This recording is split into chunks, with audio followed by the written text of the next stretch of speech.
All right, shout out to the fan. Appreciate y'all being in this episode of the Coma. I'm Big Q, chiming in with the latest on the black and gold, man. Y'all hit that like button, hit the sub button, and share button as we get going in this broadcast, man. Listen, Saints make a move today as reported. Ian Rappaport, inside several of the reports, have said early on that Brandin Cooks, who was a possible trade target before the deadline, has been released. And the two sides agreed on this, and now he heads to waivers. Now, a couple of reports indicate that B. Cooks is ultimately looking for a spot with the Steelers or the Bills. But anyway, he's looking for a competing team to join. And the Saints decided to, hey, man, let's just go ahead on and cut bait and move on. It has not been the season the Saints have been expected in terms of production from Brandin Cooks coming back, and it just hadn't worked out. So the fortunate for the Saints said to just cut bait as they are looking to kind of streamline this offense, so to speak, and look to other players, younger players involved in this move. So anyway, let's kind of get into it. In this move, they talked about with Brandin Cooks now officially out of here. This is the release that came via the Saints website here that talked about it, that the Saints announced that they are signing Kevin Austin Jr. from the practice squad to the active roster, and they signed wide receiver Jaquan Jackson to the practice squad, and they are waiving Brandin Cooks. So that's some of it. We all know about Kevin Austin Jr., 6'2", 200 pounds, originally an undrafted guy from Jacksonville Jaguars back in 2022 draft out of Notre Dame. We spent time on the practice squad. We've seen some positive production from him. Last year, playing in some games, making some good catches, and ultimately we're looking to kind of bring Kevin Austin to the active roster and see what the young player has to offer the Saints offense. So we keep this thing moving. So in 2024, after spending the first 8 weeks on the practice squad, he will step onto the Saints active roster on the Saints offense. Another weapon after injuries to fellow wide receiver Chris Olave and Rashid Shaheed being shipped out. Chris Olave stepping up and having a big time as he's rumored to be working on an extension. We'll see what's going on with that as well. Now, Jaquan Jackson is the wide receiver from Tulane, a local product, 5'9", speedster. 188 pounds, returns home after originally be selected by the Titans in the 6th round back in the 2024 draft out of Tulane. The Luling native serving as a special team ace right there in terms of his return capabilities, playing in 12 games, posting a career high 28 punts for 215 yards, 16 kick returns, and 412 yards. He caught a pass as well. Very speedy guy, was very productive in 55 games with the Green Wave, 109 catches, over 1,700 yards, 17 touchdowns, and on special teams returned 60 punts for almost 700 yards and had a return for a touchdown. He had 36 kickoffs for over 700 yards during his season. So he finished the season with 26 catches, 439, and 4 touchdown catches, earning all ACC third team honors as a punt returner after bringing back 9 punts for 110 yards. So this was a positive step as they get a speedster and a return man that kind of helped them moving forward. So shout out to that move. And of course, the Saints have, since the trade deadline, have made some moves to kind of reconstruct the offense and attempt to kind of move it in a position where things look a lot favorable for Tyler Shuck as we line up for this Atlanta game. So anyway, this is a depth chart look at the Saints offense. You see Tyler right there with Elvin, Devin Neal, Aldrich Esteme's there, Chris Olave, Devon Valley, and Mason Tipton are now your 3 top wide receivers. Mason Tipton gets in there. It's a speedster who has sure hands, can run good routes. We're good to see him get there. And of course, you guys know we just talked about Kevin Austin Jr. being elevated to the active roster. Trey Palmer and Jalen Polk are in Bub Means as well. They're still on the IR. Of course, the Saints could use Taysom Hill in the receiving role as well. Elvin in that role. They got a lot of room to kind of move around and do things that they want to do. So Tyler Shuck put up a very nice game against the Carolina Panthers. The bye week coming through, and now we're about to move on to the Atlanta matchup where Shuck could get his first takes of the hate week, the Saints and Falcon rivalry. That is the best in the game. And the Saints will be seeing Chris Olave, who's definitely going to get bracketed and double covered. But Devon Valley and Mason Tipton now have an opportunity to step up and play. Juwan Johnson's there. We're interested to see if we get to see more of Mitchell Payton, tight end, unless Jack Stahl, right, who's dealing with an injury. So the offensive line with Banks, Radunz, Fortner, Ruiz, and Fuaga still dealing with an injury. We'll see Asim Richards step in that thing and kind of finish up. So the offense kind of getting younger as Kellen Moore's trying to, build something special here. We need to see what we got Devon Valley heading into this upcoming draft, right? But anyway, let's take a look at the injury report while I got you guys here. 6 players on the Saints Wednesday injury report. Mr. Cooks, of course, we know he was released. You can see Tyler Fuaga still dealing with a high ankle sprain.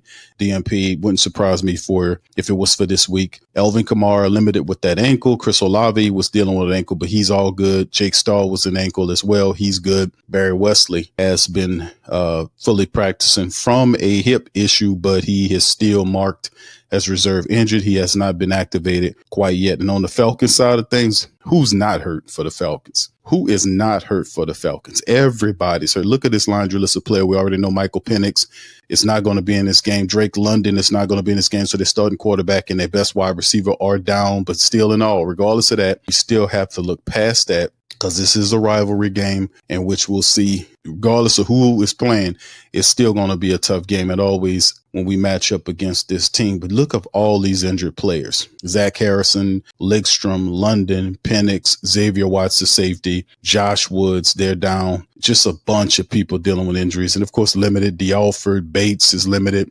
Bergeron, the offensive lineman, cornerback Billy Bowman, Devon Deblo, all these guys. It's just a lot of people. Leonard Floyd, limited.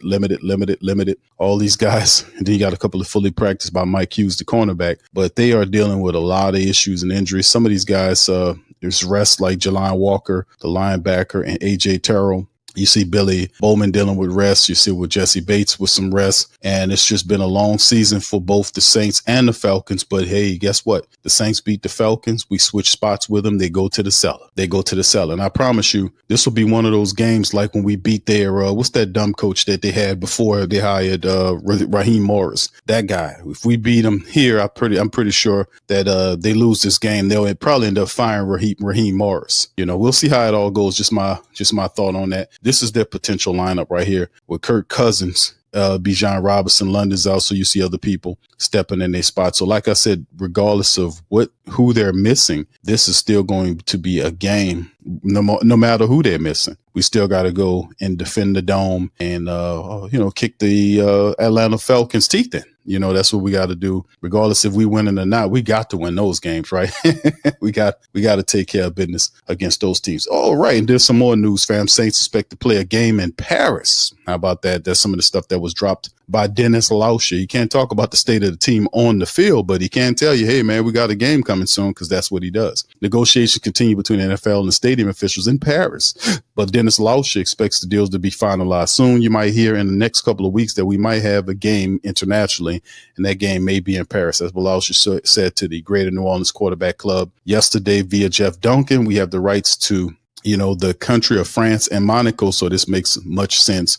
We think we're really excited about that possibility. Paris would be a new market for the NFL. We'll see how that all goes. A report last month indicated the NFL wants 2 more international games for the 2026 already. Has confirmed the game for Australia. The commissioner, Roger Goodell, has confirmed the NFL is returning to Mexico. 9 is the current maximum for the international games under the 2023 NFL resolution that allows 8 league-operated games overseas, plus the Jaguars' annual game in London. Saints owner Gail Benson last week said the team was interested in playing a game in France and potentially conducting a mini camp or a training camp. They're working on it.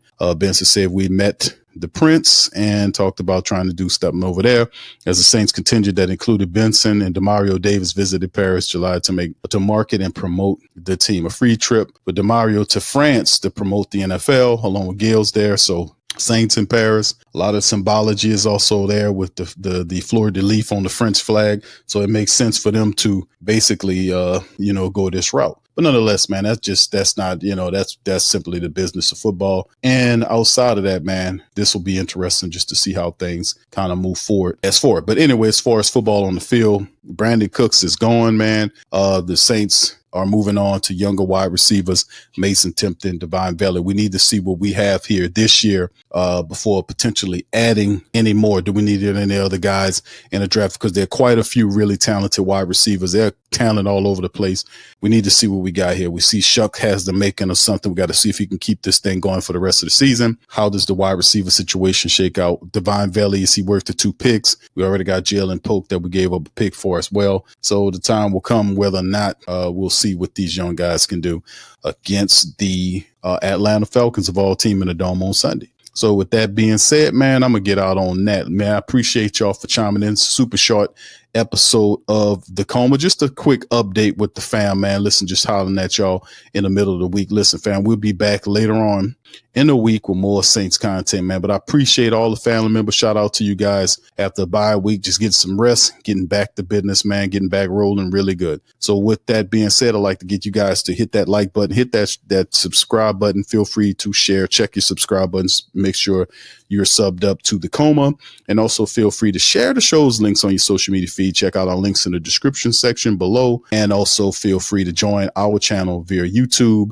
and Patreon for unreleased content, and it's a ton of unreleased content all over the place. So with that being said, I'm Big Q. I'm gonna holler at y'all on the flip side. Much love, peace, and who dat.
Hey, New Orleans! Whether you're catching up on Saints news at Jackson Square, checking Pelicans scores in the Garden District, or staying updated on LSU while grabbing coffee in the French Quarter, there's one place that keeps you connected to everything that matters in our city.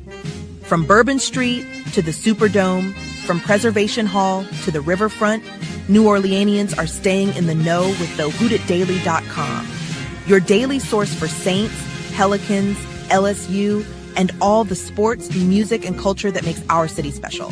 At work downtown, at a game in the Dome, or just relaxing by the Mississippi, wherever life takes you in the Big Easy, you can stay connected.